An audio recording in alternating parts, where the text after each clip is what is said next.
ನಮ್ಮ ಕರ್ನಾಟಕದಲ್ಲ ಆಲದ ಮರದ ಮಧ್ಯ ಶಿವಂದೊಂದು ಅತ್ಯದ್ಭುತವಾದ ದೇವಸ್ಥಾನ ಇತ್ತ. ಅದು ಯಾವ ದೇವಸ್ಥಾನ ಅಂದ್ರೆ ತುಳುನಾಡಿನ ಆರಾಧ್ಯ ದೈವ ತುಳುವೇಶ್ವರ ದೇವಸ್ಥಾನ. ತುಳುನಾಡಿನ ಏಕೈಕ ತುಳುವೇಶ್ವರ ದೇವಸ್ಥಾನ ಇಪ್ಪುದ ಕುಂದಾಪುರ ತಾಲೂಕಿನ ಬಸ್ರೂರಿನಲ್ಲಿ. ಇಂತ ಒಂದು ಅದ್ಭುತವಾದ ದೇವಸ್ಥಾನ ಕಣ್ತುಂಬಿಕೊಳ್ಳೋ ಆಸೆಯಿಂದ ನಾನಿವತ್ ಬಸ್ರೂರಿ ಬಂದಿ ಕಾಣಿ.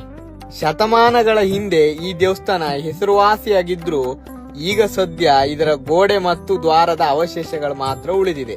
ಶಿವನ ಎದುರುಗಡೆ ನಂದಿ ಇದ್ರೆ ಅದೇ ಶಿವನಿಗೆ ರಕ್ಷಣೆಯಾಗಿ ಒಂದು ದಟ್ಟವಾದ ಆಲದ ಮರ ಬೆಳೆದು ನಿಂತಿದೆ. ನಾವು ಬರುವಾಗ್ಲೇ ದೇವ್ರಿಗೆ ಪೂಜೆ ಎಲ್ಲ ಸ್ಟಾರ್ಟ್ ಆಗಿದ್ದಿತ್ತ.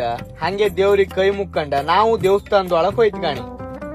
ಈ ಮುಖ್ಯ ದ್ವಾರದ ಮೂಲಕ ಒಂದು ಸಲಕ್ ಒಬ್ರಿ ಮಾತ್ರ ಒಳ ಬಾಪು ಕಾಪುದ. ಒಳಗ್ ಬಂದ್ರ ಮೇಲೆ ದೇವ್ರನ್ ಕಂಡ ಭಾರಿ ಖುಷಿ ಆಯ್ತು ಮಾರ್ರೆ. ದೇವಸ್ಥಾನದೊಳಗೆ ಸ್ವಲ್ಪ ಹೊತ್ತು ಧ್ಯಾನ ಎಲ್ಲ ಮಾಡಿ ತುಳುವೇಶ್ವರಂಗ ಒಂದ್ ಲೈಕ್ ಮಾಡಿ ಕೈ ಮುಗ್ದ. ದೇವಸ್ಥಾನದೊಳಗೆ ಮರ ಯಾವ ತರ ತೋರತ್ತನಿ ಕೇಳಿ ಸ್ವಲ್ಪ ಹೊತ್ತು ಕಾಂತ.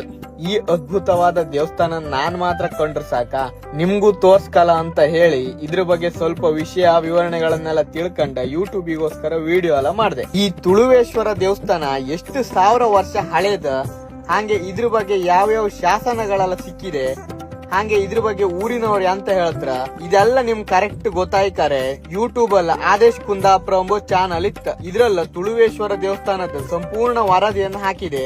ಆ ವಿಡಿಯೋನೇ ನೀವು ಮಾತ್ರ ಕಾಂಬುದಲ್ದೆ ನಿಮ್ ಸ್ನೇಹಿತರಿಗೆ ಎಲ್ಲರಿಗೂ ಶೇರ್ ಮಾಡಿ ನಮ್ಮ ಊರಿನಲ್ಲಿರೋ ಈ ಅದ್ಭುತವಾದ ದೇವಸ್ಥಾನದ ಬಗ್ಗೆ ತಿಳಿಸಿ.